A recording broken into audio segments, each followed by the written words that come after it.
এখানে আল্লামা মুফতি আজম মোহাম্মদ আলী আকবর আবিদি রহমতুল্লাহ আলাইহির মাজার রয়েছে।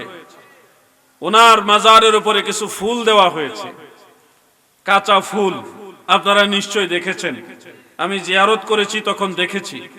হয়তো কারো মনে এরকম প্রশ্ন আসতে পারে, আপনারা তো সুন্নি, আহলুস সুন্নাহ ওয়াল জামাত, তাহলে আপনারা মাজারে বা কবরের উপরে ফুল দেন কেন? এটা কি সুন্নাহর মধ্যে, আহলুস সুন্নাহ ওয়াল জামাতের মধ্যে আছে কিনা?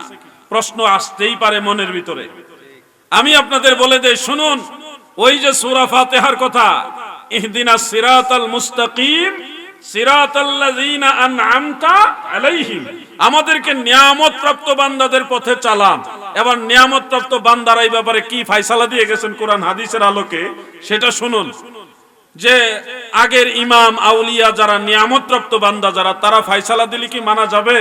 এটার কথাও নবীজি বলে গেছেন। দারিমি শরীফের মধ্যে উল্লেখ আছে, সাহাবীদের এক জামাত নবীজিকে জিজ্ঞাসা করলেন, ইয়া রাসূলুল্লাহ, যে বিষয়টার ফয়সালা সরাসরি কোরআনেও নাই এবং সরাসরি হাদিসেও নাই, স্পষ্টভাবে সরিহভাবে কোনো দলিল কোরআন এবং হাদিসে নাই, এই বিষয়গুলো যদি মানুষের সামনে আসে, এমন কোন নতুন বিষয় যদি আসে, তখন কিভাবে এটার ফয়সালা হবে? তখন নবীজি বলেছেন, ইয়ানজুরু ফীহিল আবিদুনা মিনাল মুমিনিন, ইয়ানজুরু ফীহিল আবিদুনা মিনাল মুমিনিন।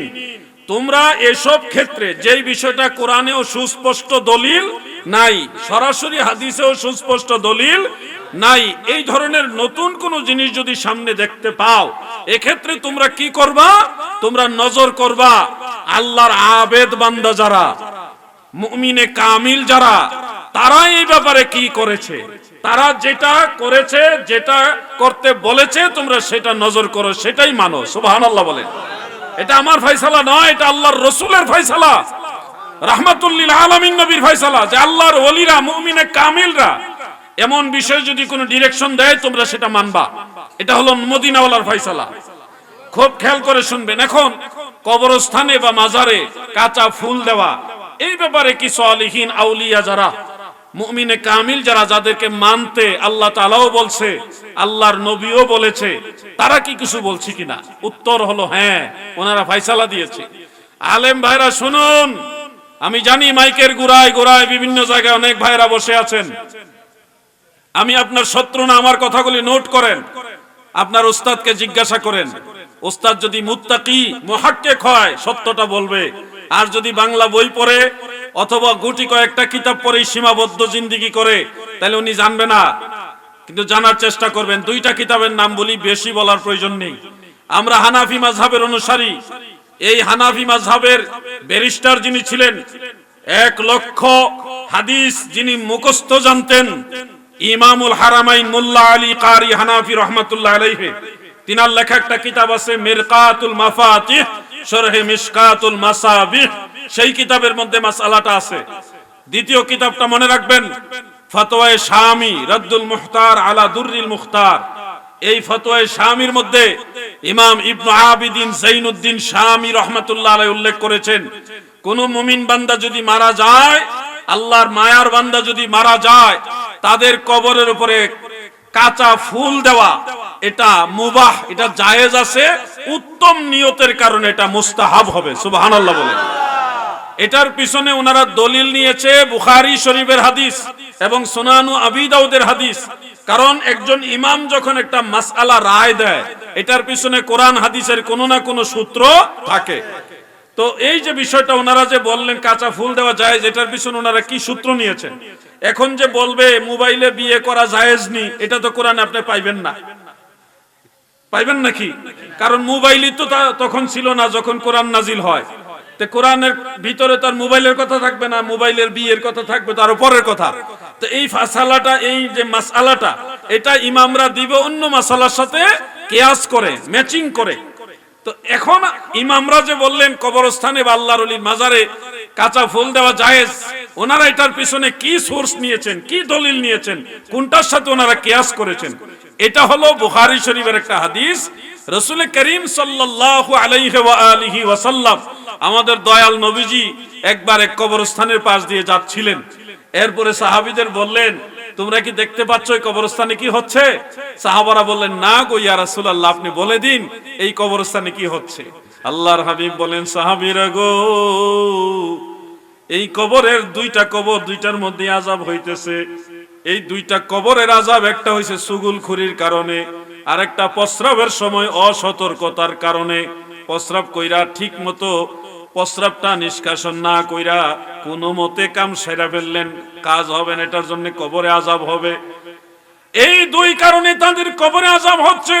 আল্লাহর নবী রাহমাতুল লিল আলামিন তাদের কবরের আযাব লাঘব করার জন্য, হালকা করার জন্য দুই কবরের মাঝখানে খেজুর গাছের ডাল পুঁতে দিয়েছেন। উদ্দেশ্য হলো, এই হাদিসের ব্যাখ্যায় মুহাদ্দিসিনে কেরাম বলেছেন, খেজুর গাছের ডাল যতক্ষণ পর্যন্ত তাজা থাকবে, ওই ডাল আমার আল্লাহর নামের তাসবিহ আদায় করবে, জিকির করবে, এর বরকতে আমার আল্লাহ তাদের কবরের আযাব হালকা করে দিবে। এই হাদিসের সাথে কিয়াস করে ইমামগণ তিনারা মাসআলা দিয়েছেন যে আল্লাহর ওলিদের মাজারের উপরে কেউ চাইলে নেক নিয়ত করে ফুলের, যে ফুল বলতে কাঁচা ফুল, ওনারা দিতে পারবে। তবে সর্বোপরি আপনারা এটা খেয়াল রাখবেন, ইন্নাল্লাহা লা ইউহিব্বুল মুতাদিন, আল্লাহ তাআলা সীমা লঙ্ঘনকারীকে পছন্দ করেন না। এত বেশি ফুল দিয়েন না যেটা অপ্রয়োজন।